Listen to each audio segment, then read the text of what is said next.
I just want to take a moment to talk about our other investigation into the YouTube psycho Brad in Washington State, known as Onision. There's a lot of noise this week about an interview that was supposed to happen between me and Greg James, or a debate of some sort. Well, let me just put it into perspective for you. I originally asked him for an interview about 6 months ago. He demanded $350,000. Then I went to Washington State, knocked on his door, and asked him for an interview. He didn't come to the door and say, "Chris, it's a bad time. Chris, I'm making lunch for the kids. Chris, let's talk about it tomorrow. Set up a neutral location and we'll do the interview." No, what he did was call 911. The tape is right here on this channel, and you can listen to that later. The sheriff's department came. I had a nice chat with them. They were surprised I hadn't been there earlier, given the circumstances and everything that's been happening at that house.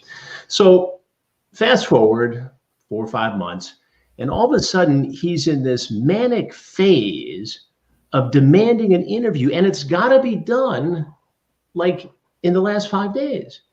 So he puts this out there. He wants to have me on a stream. I'm not going to do that live. If he wants to do an interview, I would really like to put some hard questions to him. And these allegations about grooming, sexual assault, human trafficking, child pornography, re-victimizing the victims. These are all very serious allegations that he faces.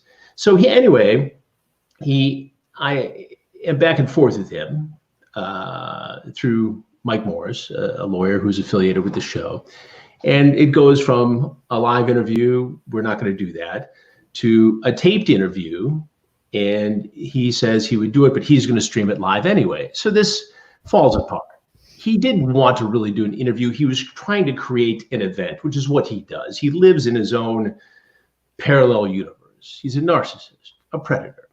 So then when it doesn't happen, he goes live with a bunch of other streamers, making it look like somehow I backed out or checked out. Here's the reality of the situation. When I went to knock on his door, he hid in the lower level of that house. He called 911.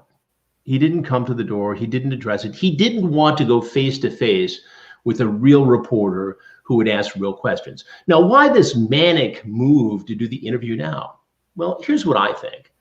He's right there in Seattle, Tacoma, the ground zero in this country for COVID-19. Nobody's traveling right now.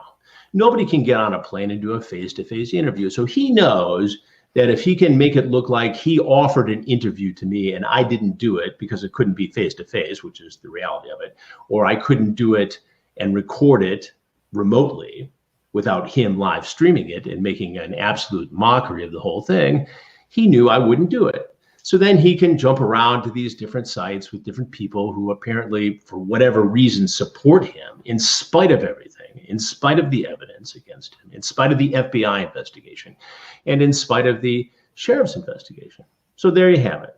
That's why there was no interview this week. If he ever wants to do a real interview, answer real questions from a real reporter, I'm anxious to do it, happy to do it. But until then, it's not happening. We'll have more next week in our investigation of the YouTube psycho Brad in Washington State. One other note, from what I was talking about earlier in the show about all this noise about whether there was going to be a debate or an interview, I think it's important to tell you guys that I know and I get that I'm not, the typical streamer, the typical YouTube content creator. And I get that.